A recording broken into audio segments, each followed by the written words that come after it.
ایک بہن کا سوال ہے کہ رجب کے شروع میں رجب کی آمد پر یہ دعا پڑھنا سنت ہے۔ نبی کریم صلی اللہ علیہ وسلم یہ دعا کرتے تھے، اللہم بارک لنا فی رجب و شعبان و بلغنا رمضان۔ یہ حدیث طبرانی اوسط میں اور اس کے سوا زوائد مسند احمد میں اور دوسری کتب احادیث میں یہ موجود ہے، لیکن یہ سخت ضعیف حدیث ہے۔ اس حدیث میں دو راوی ضعیف ہیں، ایک کا نام ہے زیاد نمیری جس کو امام ابو حاتم رحمہ اللہ، امام ابن حبان رحمہ اللہ اور دیگر اہل علم نے اس کو ضعیف قرار دیا۔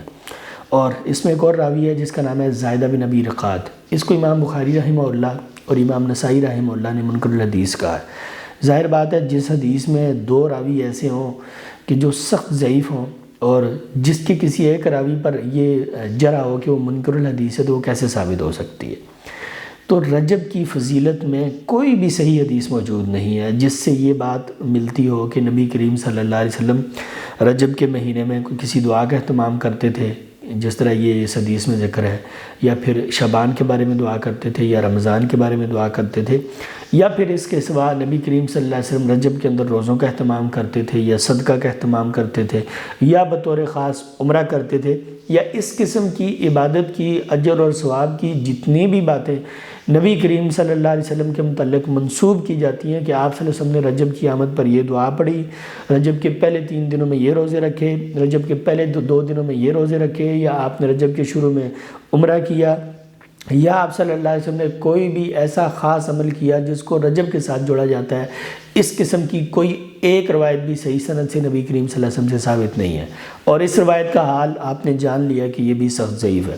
تو رجب اور جو جمادی الثانی کا مہینہ ہے ان دونوں میں کوئی فرق نہیں ہے، سوائے اس کے کہ رجب کا مہینہ حرمت والا مہینہ ہے اور جمادی الثانی کا عام مہینہ ہے۔ باقی اس کے سوا سال بھر کے جس طرح باقی مہینے ہیں ان مہینوں کی طرح ہی یہ رجب کا مہینہ بھی ہے، اس لیے اس مہینے کے اندر کسی خاص عمل کا کرنا اور پھر اس کو سنت اور ثواب سمجھنا اور اجر اور ثواب کی امید رکھنا یہ بالکل گناہ کے مترادف ہے، بدعت ہے۔ اس لیے اس مہینے کے اندر کوئی بھی خاص عمل نبی کریم صلی اللہ علیہ وسلم سے ثابت نہیں ہے۔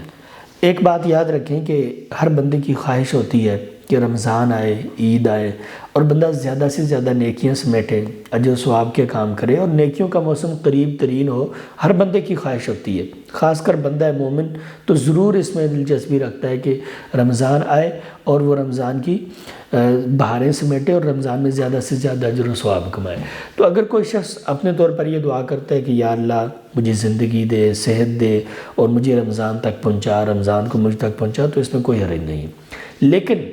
اس حدیث میں اور اس دعا میں فرق یہ ہے کہ بندہ دعا کرتے ہوئے یہ نہ کہے کہ میں یہ سنت کام کر رہا ہوں، یا نبی کریم صلی اللہ علیہ وسلم کا یہ معمول تھا کہ آپ رجب میں اس طرح دعا کرتے تھے، کیونکہ جس حدیث کی بنا پر وہ یہ کہہ رہا ہے وہ حدیث ضعیف ہے۔ تو خود سے اگر کوئی دعا کرتا ہے تو وہ دعا درست ہے، لیکن اس کو سنت کی طرف منسوب نہ کرے۔